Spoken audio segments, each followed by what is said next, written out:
What race is Islam? Against all Muslims. No, I'm not against all Muslims. Yes, I got married last year. I had four Muslims at my wedding. Admit and show I had four Muslims at my wedding. Admit your true colours. Excuse me.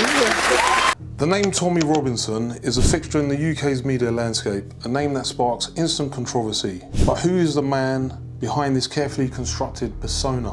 His real name is Stephen Christopher Yaxley Lennon, a name borrowed from a Luton football hooligan adopted to conceal a burgeoning criminal past. He is not a journalist, nor a simple activist. He is a far-right extremist with a long history of violence, fraud, and manipulation, who has been skillfully repackaged and amplified by powerful international allies to serve a broader agenda of division and hate. History of violence and criminality. Let's be clear about who we are discussing. Tommy Robinson's criminal record is not a minor footnote. It's a central part of his story. It begins in 2005 with an assault on an off-duty police officer. It extends to a conviction for leading a mass football brawl in his hometown of Luton. He has been jailed for using a false passport to travel to the United States. He has been convicted of mortgage fraud, a crime of deliberate deception. But his most dangerous offences are his repeated contempt of court charges. In 2019, he live-streamed outside a sensitive grooming gang trial, directly endangering the course of justice and risking a mistrial for the victims. In 2024, he was jailed again for brazenly breaching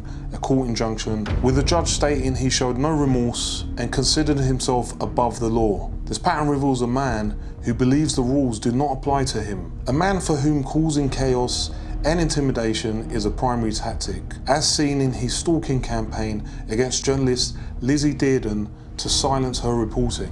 The rise of the EDL and the far-right playbook. Robinson's entry into organised extremism began with the co-founding of the English Defence League. While he framed it as a movement against Islamist extremism, its actions were pure street-level bigotry, intimidating Muslim communities, provoking violence, and spreading the toxic message of us versus them. His strategy was straight from the far-right playbook. Identify genuine societal anxiety, in this case community cohesion, and criminal cases of grooming, and weaponize it by blaming an entire religion and ethnicity. He leverages tragedy and social tensions, as seen when he amplified false rumours about the Southport stabbings, helping to incite riots. He presents himself as the voice of the forgotten working class, all while being financed by obscure overseas donors and spending tens of thousands of pounds of that donated money on gambling. The American Lifeline. Funding and legitimacy. Despite his toxic reputation in the UK, Robinson found a financial and ideological lifeline from across the Atlantic.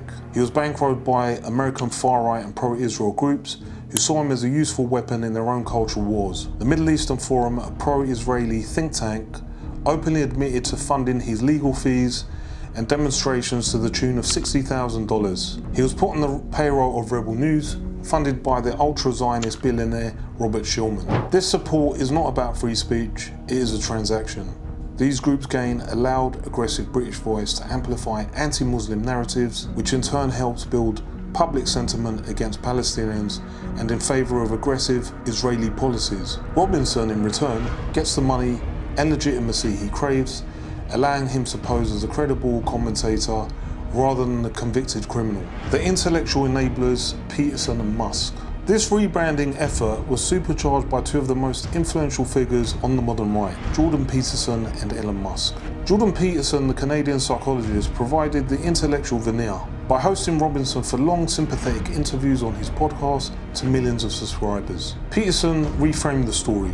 He downplayed Robinson's violence and bigotry and instead painted him as a misunderstood truth teller, a martyr for free speech persecuted by the woke establishment for exposing grooming gangs. This whitewashing was incredibly effective, introducing Robinson to a new global audience that would have otherwise dismissed him. Then came Elon Musk. The world's richest man used his platform X to champion Robinson, calling for his release from prison and even funding his legal battles. Musk's support aligns with his own right-wing shift. His self-image as a free speech absolutist and his opposition to any government regulation. Like the UK's Online Safety Act, by platforming Robinson, Musk ensures a stream of engaging, divisive content that drives traffic and revenue regardless of the real-world harm it causes. Both men, while not explicitly endorsing every Israeli action, operate within a worldview that implicitly supports Israel, hardest line policies. They frame the conflict as a civilizational battle between the West and Islamic barbarism, a narrative that perfectly dovetails with Robinson's own anti-Muslim rhetoric and his backing from pro-Israel networks. Conclusion: a network of division. So who is Tommy Robinson? He is not a lone wolf. He is a node in a powerful international network. He is a convicted criminal whose violence and fraud are excused. He is a far-right agitator whose bigotry is reframed as brave dissent. He is a product financed by American billionaires, legitimized by intellectual commentators, and amplified by the world's most powerful tech baron. His story is a case study in how extremism is modernized, laundered and exported. It shows how local grievances are cynically exploited by global actors to serve a wider agenda of division, one that harms social cohesion in the UK, undermines justice for all communities, and fuels conflict abroad. Understanding this network is crucial to dismantling it. Exposing the march on September the 13th, 2025 in the UK. The illusion of free speech. On September the 13th, Tommy Robinson plans to lead what he calls a free speech festival in London, promising the biggest patriotic rally the UK has ever seen. But let's be clear, this is not about free speech. This is a carefully orchestrated strategy to mainstream bigotry, incite violence, and destabilise social cohesion. Robinson's rally is designed to masquerade as a celebration of patriotism while exploiting genuine public concerns about immigration and crime to advance a far-right agenda. He has even invited international extremists like Steve Bannon and Jordan Peterson to lend his event a veneer of intellectual legitimacy, exploiting tragedy and spreading misinformation. Robinson's playbook is predictable: exploit tragedy and spread misinformation. Just weeks ago, he used the horrific Southport knife attack to incite riots by falsely claiming the perpetrator was an asylum seeker. His supporters, including influencers like Lord Simon, amplified these lies online, leading to violent protests across the UK. Now he aims to do the same on a larger scale. By framing himself as a victim of political persecution, he deflects from his long history of criminality, including assault, fraud, and contempt of court, and positions himself as a martyr for a cause that thrives on chaos, the financial and ideological backers. Behind the scenes, this march is bankrolled and amplified by powerful interests. Robinson is financially supported by US-based pro-Israel groups like the Middle East Forum, which sees him as a weapon in their global campaign against Islam. Elon Musk, who has funded Robinson's legal battles and platformed him on X, uses him to drive engagement and advance his own anti-regulatory agenda. Jordan Peterson provided the intellectual cover, whitewashing Robinson's extremism as brave truth-telling. These alliances reveal the march not as grassroots activism, but as a node in a transactional network of far-right manipulation. The real threats, violence and division. Don't be fooled by the rhetoric of peace Robinson now espouses. His events consistently devolve into violence and racism. At recent rallies, supporters chanted, "Allah, Allah, who the fuck is Allah?" and called for mass deportation.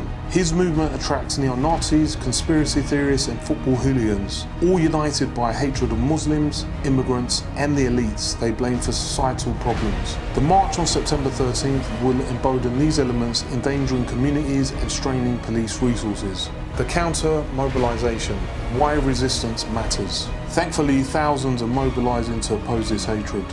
Stand Up to Racism, trade unions and anti-fascist groups are organising a counter-demonstration to show that Robinson does not speak for Britain. Their message is one of unity against division, hope against fear. As trade unionist Daniel Kebede stated, every anti-racist must be on the streets on 13th September to confront this threat. History teaches us that fascism must be stopped in its tracks, not through silence but through collective resistance. To conclude, the stakes. So what is Tommy Robinson's real reason for marching on September 13th? It is to normalise extremism, fracture society and pave the way for a politics of hate. It is to distract from his own crimes and financial mismanagement, including gambling away £100,000 of donor money. And it is to serve the interests of his powerful backers from Musk to Peterson, who profit from division. But we have the power to expose this charade.